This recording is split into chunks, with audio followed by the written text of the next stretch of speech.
타성해졌는다는 말이죠. 뭔가 익숙해지는 것. 그런데 이 타성해졌는다는 거, 익숙해진다고 하는 것이 우리 신앙생활의 무서운 독소라는 것이죠. 타성해져지면 나도 모르게 우리 신앙이 죽어가고요. 우리가 뭔가 익숙해지면 생명력을 잃어가거든요. 이렇게 생각해 보면 어떻겠어요? 제가 설교자인데 어디서 설교 부탁을 받았어요. 그럼 제가 속으로 50년 설교했는데 뭐 한 번쯤 때우는 거야 뭐 거뜬하죠. 그리고 가서 설교를 했다면 그게 설교였을까요? 어때요? 그게 설교예요? 아니요, 나는 그건 설교놀이라고 보는 거지 설교라고 보잖아요. 그 점이 제가 두려운 거예요. 우리 예배자들이 오늘 주일날 예배 시간 지켜야지. 그리고 예배 때우고 이제 다 끝났어. 내 책임은. 그리고 마음대로 살아간다면 그게 예배일까? 제가 서울에서 집회를 인도하러 갔는데 아마 그 교회 창립 기념 집회였던 것 같아요. 내 기도자가 오늘 장로님 은혜롭게 기도해 주셔서 감사해요. 네, 기도를 10분이나 했어요. 근데 무슨 내용이냐면 그 교회 역사를 10분 동안 이야기를 하더라고요.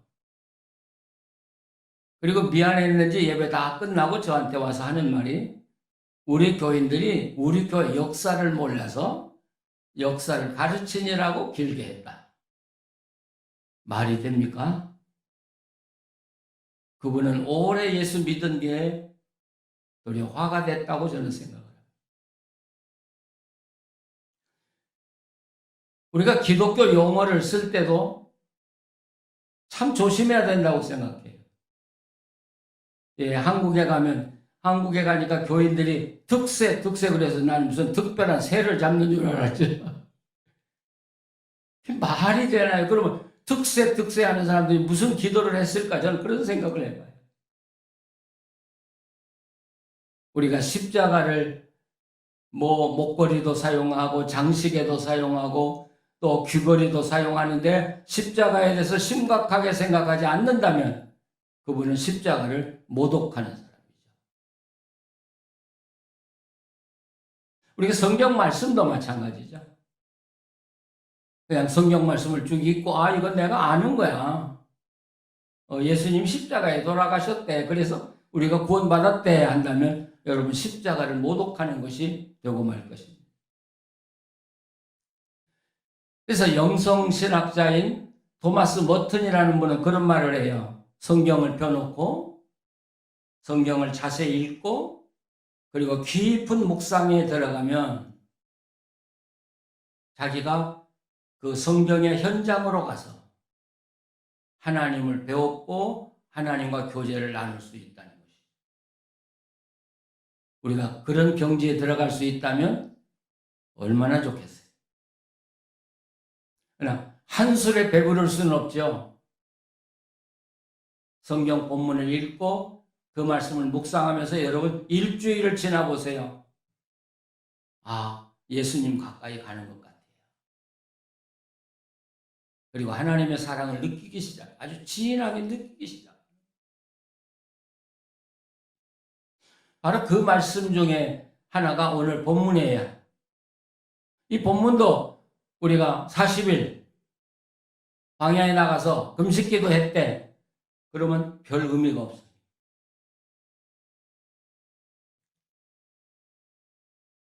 사실 주님이 이 40일 금식기도 하러 광야에 나갔다.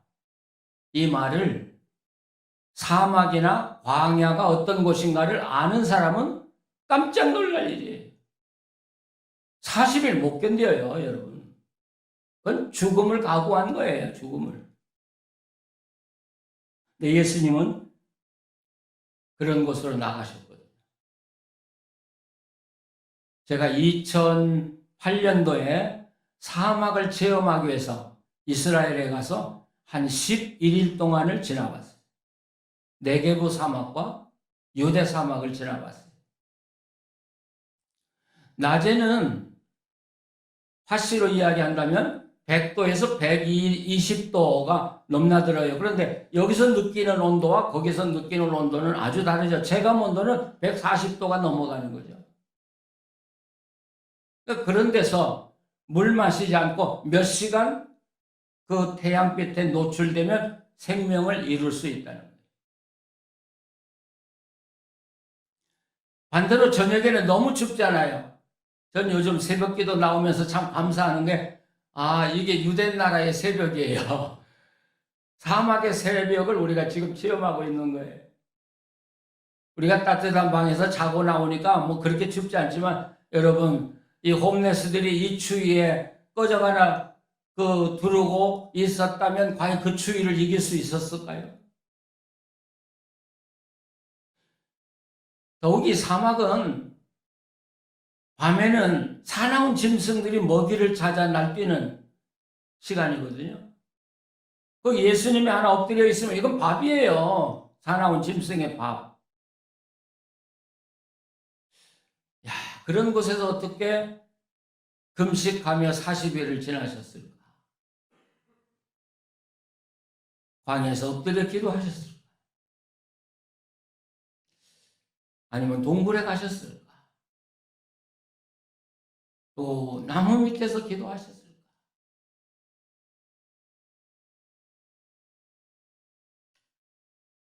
세상과의 단절, 또 침묵.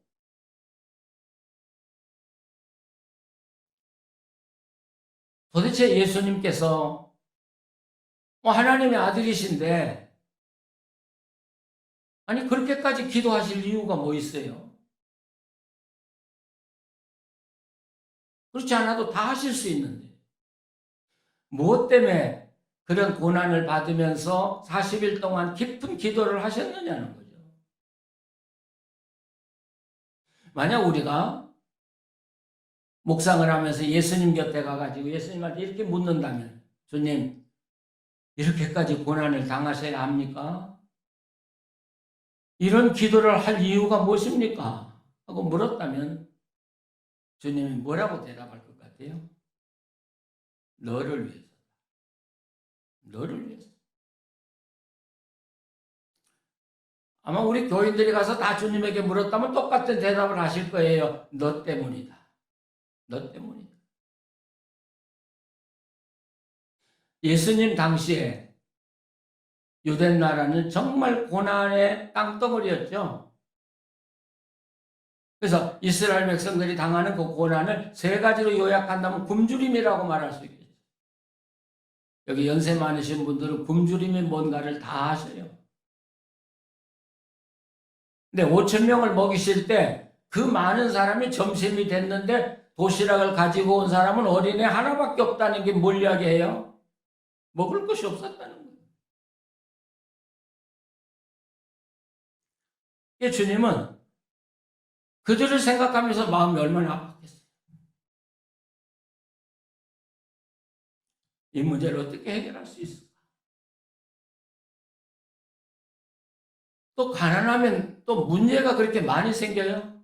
그렇죠? 병도 많이 생기고요. 해결해야 될 문제도 많고요. 그럴 때 사람들이 기대한 건 하나님의 기적 아니에요. 인간들로서는 해결할 수 없으니까 하늘을 바라보면서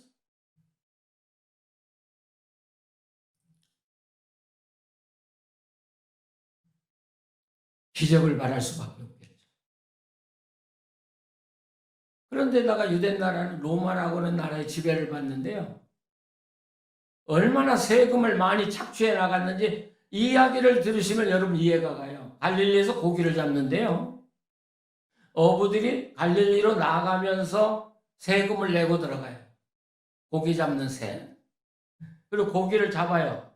잡아가지고 나오면 또 고기를 다 마리수를 세가지고 세금을 붙여요. 그러니 남는 게 뭐가 있어요? 보통 베드로는 그냥 배 한 척 가지고 살았던 사람은 아니라고 그래요. 여러 배를 가지고 많은 사람을 거느는 뭐라고 표현할까요? 중간 정도 되는 그런 어업업자였어요. 로마에 다 뺏기니까 가진 게 아무것도 없는 거예요.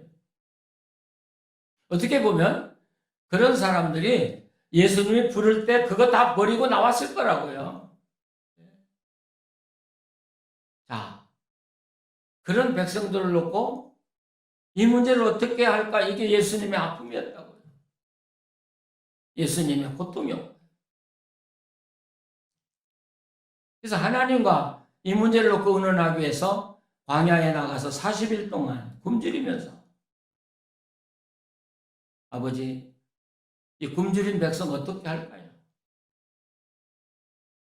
이 고난 속에 헤매는 이 백성들 어떻게 할까요? 우리가 지금 우크라이나 사정을 보면서 하나님이 얼마나 아파하실까? 아니 세상에 이런 일이 어떻게 일어날 수 있어요? 21세기에.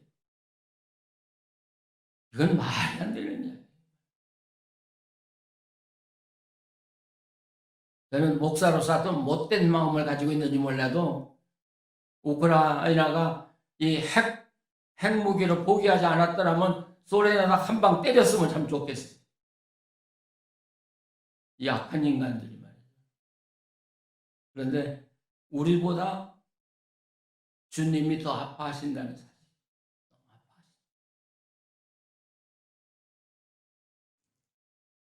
그러면 주님이 40일을 기도하시면서 이 어려운 문제를 해결할 방법을 찾았는데 뭘 발견하셨겠어요? 이 세 가지를 한꺼번에 잡을 수 있는 묘안이 뭘까요? 예수님이 발견한 건 딱 하나예요. 사람이 떡으로만 살 것이 아니라 하나님의 말씀으로 산다. 참 묘한 건 말씀 하나가 가난 문제도 해결하고 고통의 문제도 해결하고 남의 나라의 지배 속에서도 해방시켜 줄 수 있는 힘이 그 말씀 속에 있다는 것이죠. 왜냐하면 우리가 말씀이라고 그러면 그 성경 공부 맨날 해서 뭐해? 그런데 사실 우리는 말씀의 진정한 의미를 깨달아야 된다고 생각해. 말씀에서 넘어가야 된다고 생각해. 우리가 성경을 읽고 묵상하고 또 말씀을 듣고 살아가는 이유는 이 말씀을 통해서 우리가 하나님께로 가까이 갈 수 있기 때문에 이 말씀을 통해서 하나님을 깊이 알 수 있기 때문에 말씀 자체가 중요하긴 하지만 여러분 그게 목적이 아니라는 거예요. 그 말씀을 통해서 넘어가서 하나님 어떤 분인가를 알고 그분과 가까이 갈 때 그리고 하나님이 나와 함께 계실 때 그때 가난의 문제라든지 고통의 문제라든지 우리가 당면하는 문제가 해결될 수 있다는 것이죠. 여러분 말씀이 있으면 빵이 생기잖아요. 대표적인 민족이 우리 민족이잖아요. 6.25로 폐허가 된 나라가 저렇게 부강한 나라가 먹고 사는 게 넘치잖아요. 넘치잖아요. 저는 우리 신앙의 선배들이 조상들이 생명을 걸고 기도했기 때문이라고 생각합니다. 말씀 지키려고 노력했기 때문이라고 생각합니다.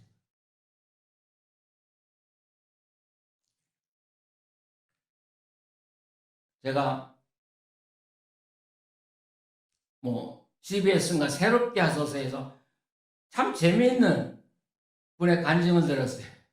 아마 여러분도 들으셨는지 모르겠어요. His will이라고 하는 여자분 있죠? 그래서 저는 한국말로 His will 그래서 뭔가 했더니 영어로 His 하나님의 뜻 그렇더라고요.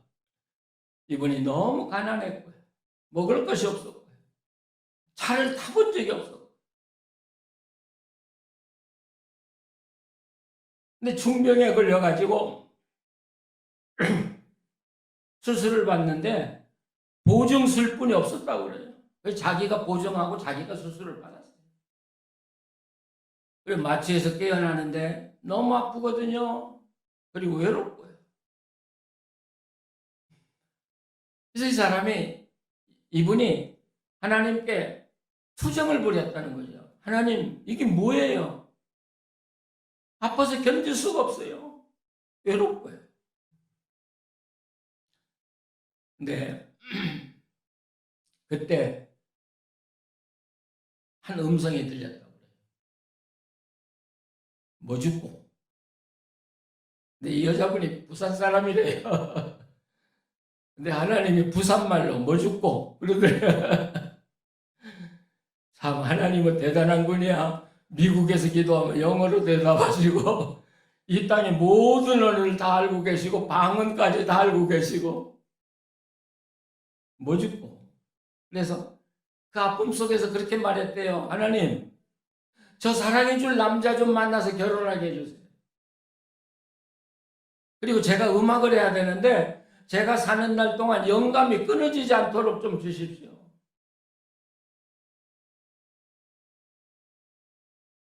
그랬더니 하나님이 6개월 만에 남편을 주었대요.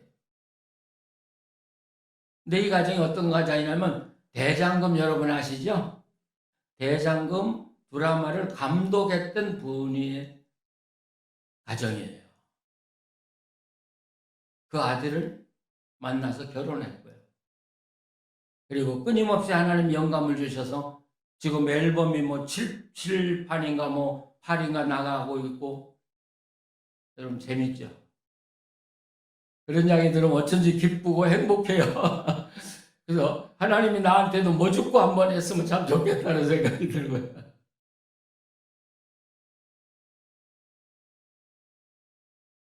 그러나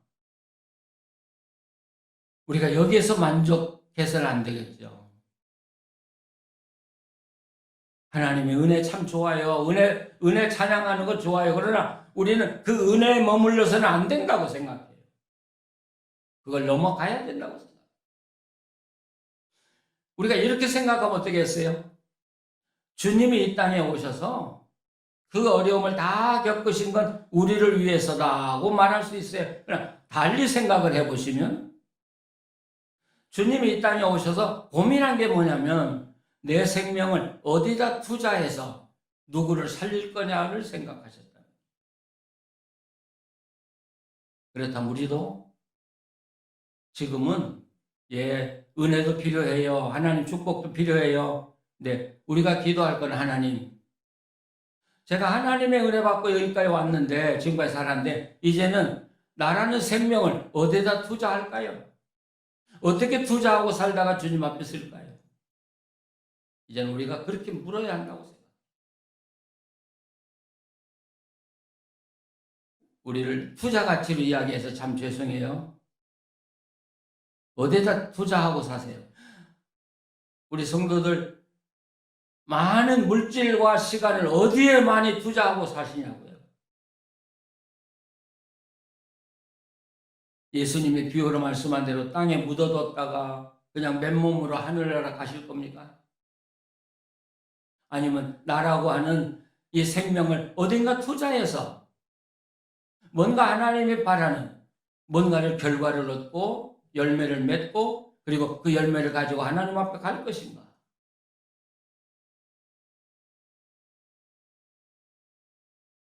저는 우리가 화려한 거 꿈꿀 필요가 없다고 생각해요. 또 우리 시간도 얼마 남지 않았어요. 또 지금 이 시대의 흐름이 우리를 어떤 그런 익숙함에 젖어 살도록 하는 시기가 아니에요, 이제는. 지금은 근신하고 깨어야 할 때고, 기도해야 될 때고, 하나님께 더 나아가야 할 때고, 그리고 나를 바른 곳에 투자해서 사람의 생명을 살려야 할 때라고.